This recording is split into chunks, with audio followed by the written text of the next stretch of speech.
আসসালামু আলাইকুম। সাথী কিচেনে আবারও হাজির হয়ে গেলাম একটা নতুন রেসিপি নিয়ে। আমার আজকের রেসিপি পুর ভরা চাল কুমড়োর চপ। আশা করি আমার আজকের রেসিপি আপনাদের ভালো লাগবে। তো চলুন দেখে নেওয়া যাক আমার আজকের রেসিপি।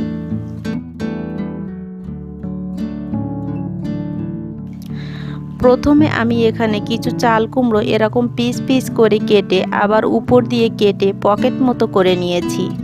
প্রত্যেকটা পিস কিন্তু আমি এভাবে করে নিয়েছি। এবার চুলায় একটা প্যান বসিয়ে দিয়ে দিচ্ছি পর্যাপ্ত পরিমাণ পানি, সামান্য একটু লবণ।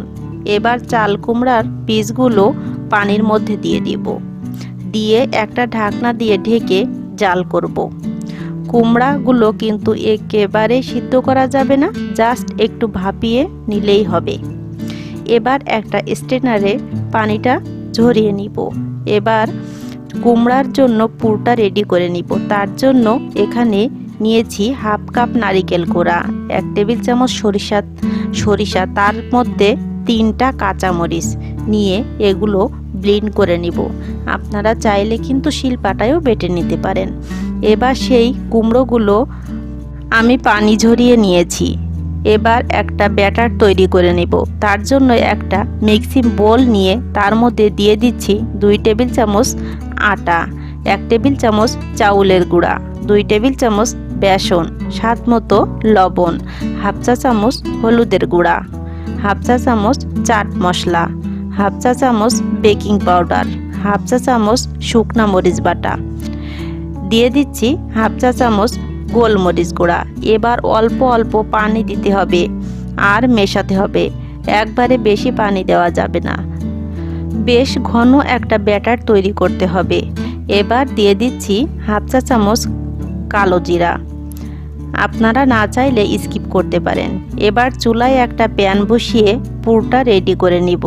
তার জন্য দিয়ে দিচ্ছি 1 টেবিল চামচ তেল।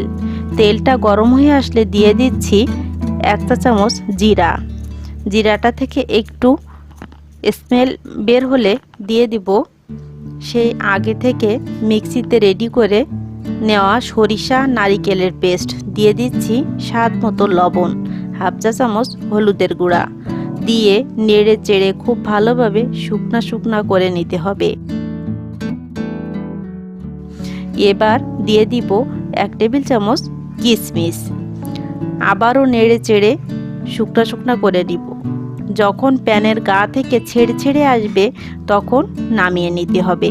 পুরটা ঠান্ডা করতে দিব। এবার সেই কুমড়াগুলো নিয়ে এর ভিতরে পুরটা ভরে নিব।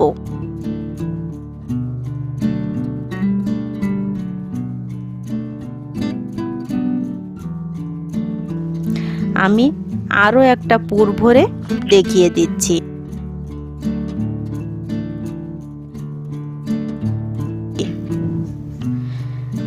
এভাবে সব কুমড়োগুলো পুর ভরে নিয়েছি। এবার চুলায় একটা প্যান বসিয়ে পরিমাণ মতো তেল দিয়ে দিব। তেলটা হালকা গরম হয়ে আসলে তার থেকে 1 চা চামচ তেল নিয়ে সেই ব্যাটারের মধ্যে দিয়ে মিশিয়ে নিব, এতে করে চপগুলো ক্রিস্পি হবে। এবার ব্যাটারের মধ্যে ডুবিয়ে তেলে লাল করে ভেজে নিতে হবে। চুলার আঁচ কিন্তু মিডিয়ামে থাকবে। আর চাট মশলার রেসিপিটা কিন্তু আমার চ্যানেলে আছে, আমি ডেসক্রিপশন বক্সে লিংক দিয়ে দিব, আপনারা চাইলে দেখে নিতে পারেন।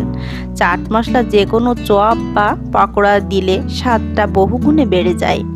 এভাবে লাল করে ভেজে উঠিয়ে নিতে হবে। আপনারা বাসায় একবার ট্রাই করে দেখতে পারেন।